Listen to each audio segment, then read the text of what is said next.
Hey guys, what is up? It's Dusty here, and welcome back to another crypto video. And my question of today is, do you think that within 24 hours the entire crypto market will be back up and running, or do you think we'll go down from here? Basically, the question is bullish or bearish from here on out. Let me know in the comment section down below. Alright, but for right now, we have quite a couple of videos to show and a ton of info to process. Stick around, it's about to get really freaking interesting. First of all here, Gary Gensler. Gary freaking Gensler. The world of crypto finance, you've seen this. Let me actually turn up a little bit louder. The world of crypto finance, you've seen this slide before, but it's been quite volatile. About 220 billion in the last few days. And a little over 50%, 54% is Bitcoin and the other big currencies right now on market value, Ethereum, Ripple, and the like. We'll talk a lot about initial coin offerings and are they securities, are they not? But I would note, in terms of market value, probably 3/4 of this space has already been determined by the Securities and Exchange Commission not to be a security. Bitcoin's 54%. What?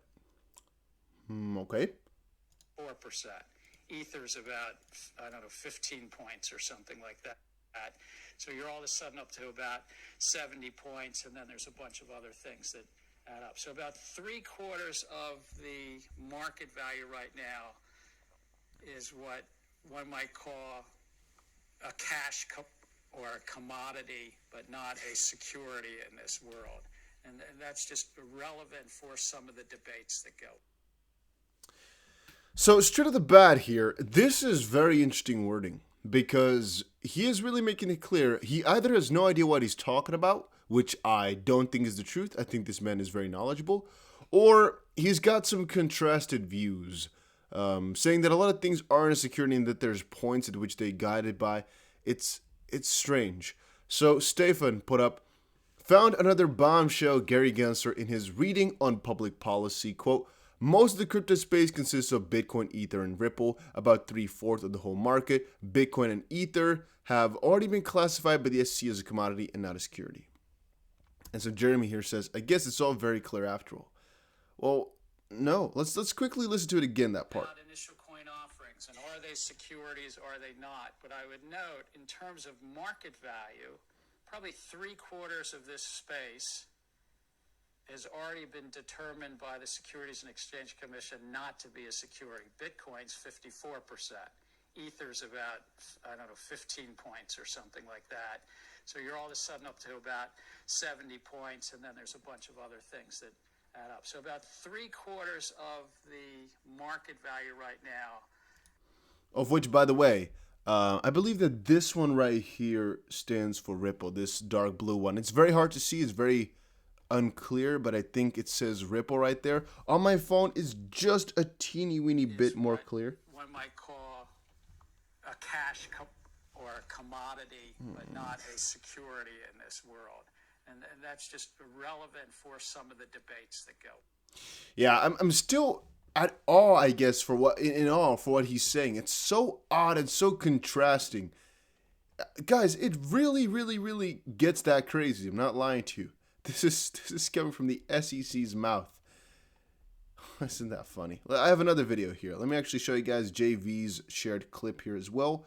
Because once more, you can't make this stuff up, guys. You really can't. Even if you wanted to, you try for the next 2 weeks, you couldn't make this stuff up. Half is Bitcoin, 55% or so in that slide. But Ethereum is quite big. A currency called Ripple that you might hear in the banking sector is probably third, if I remember. Half is Bitcoin. So,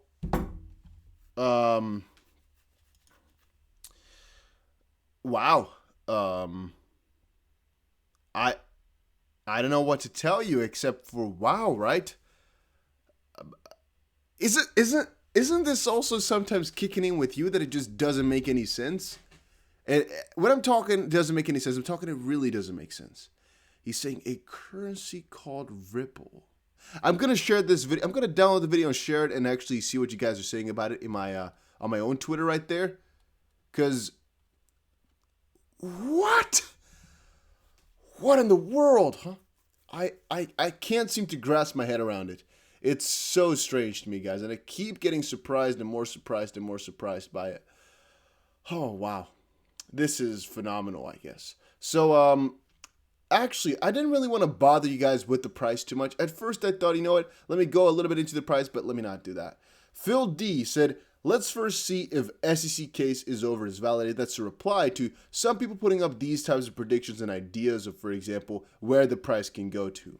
And here's, for example, SEC case over would bring the XP price to this point, relisting FOMO at that point, global loving that point, and then central bank global adoption, bring it to $400 per XRP as an example.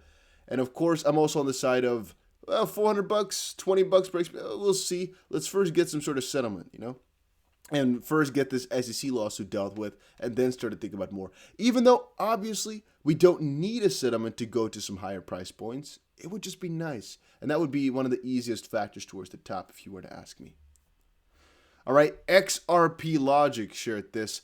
I was driving in Fontana, California, and I seen this.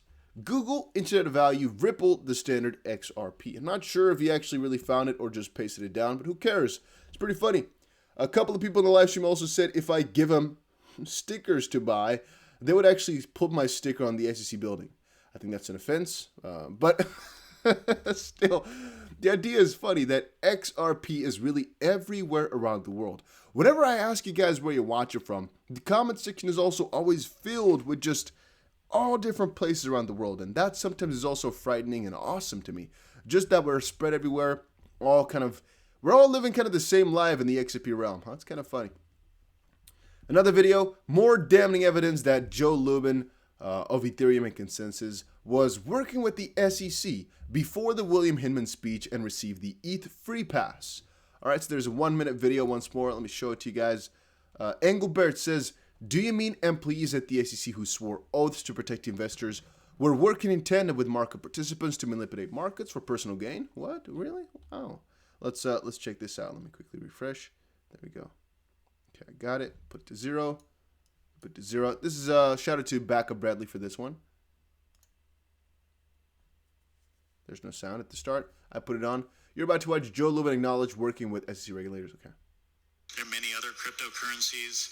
We never positioned Ether as a cryptocurrency. We called it a crypto fuel, one of the first crypto commodities. And we need financial mechanisms to make this all work. We need mechanisms to enable people providing their resources to hedge. We need mechanisms to enable tokenization of securities, utility tokens that wouldn't be considered securities. And despite the fear, uncertainty, and doubt that you've heard over these many months, we're making great strides in helping the people that make those decisions understand that there is great value in utility or consumer tokens. Despite the fear, uncertainty, and doubt that you've heard over these many months, we're making great strides in helping the people that make those decisions understand that we're making great. And he's basically pausing it every time now because what he's literally saying is that they are working together with the guys who overrule all this. So basically the Securities and Exchange Commission. There's no other way around it. And they're working together to resolve some of these issues and help out. Strides in helping the people that make those decisions understand that there is great value in utility or consumer tokens. So this video was apparently posted May 13, 2018, just 1 month before the William Hinman speech. And a little bit later, they came to a beautiful conclusion on Ethereum. It's definitely something to think about, not lying to you. All right, it's definitely something to think about. We got more, though. We can continue this on for days, it feels like. Found another bombshell, Gary Gensler. Oh, we just read this one, right? No, it's a different one, I think. Wait a minute. 16 hours ago, and this one was, I don't know how many hours ago, to be honest with you. No, I think it's the same thing. Stick to the same thing. Good. I was like, oh, okay, but we good. Now I also have this right here. Crypto market. Okay, sorry, a little bit of price action actually. Or yeah, Crypto market dips and over 165,000 traders get liquidated. Fun fact, this is what I had open like very early in the morning to cover for you guys because it was like, ooh, things are dipping a little bit. Then I went to the gym and I was kind of stuck talking for like another hour after the gym session. So it took me like, let's say 3 hours to get back home. And in that 3 hour period, things went down, right? Things really went down. Because I checked my crypto a little bit before I went, but that was just before the dump though. SEC accused of double standards in the lawsuit against Ripple. I guess you guys can now all conclude with me here that it's getting more and more serious now. The allegations are making more and more sense, and it's really time that something happens in that regard, right? I'm not the guy to push it really to the ground, but I am the guy who speaks up whenever I think it's really unfair. And as it currently stands, guys, I really don't think Ripple can lose this. If they really do, there's a really big problem. There's a really, really big problem. And from that perspective, guys, that's why I keep buying XP right now as we speak. There's no chance, right? There's no chance that this is... I guess it's all a show anyway. Then maybe the show must continue on and we're going to lose more money first before it gets better. But it just doesn't make sense for this to go bad. It just doesn't. So much manipulation already. It just, guys, it really hurts me, man. All this stupid stuff. How could it be? How could they have not been found out yet? I don't know. All right, guys, make sure you follow me over on Instagram, by the way. If you haven't done it yet, a link will be down below somewhere. You might want to check it out. And on Twitter for the daily constant updates. Check it out. See you guys again in another one.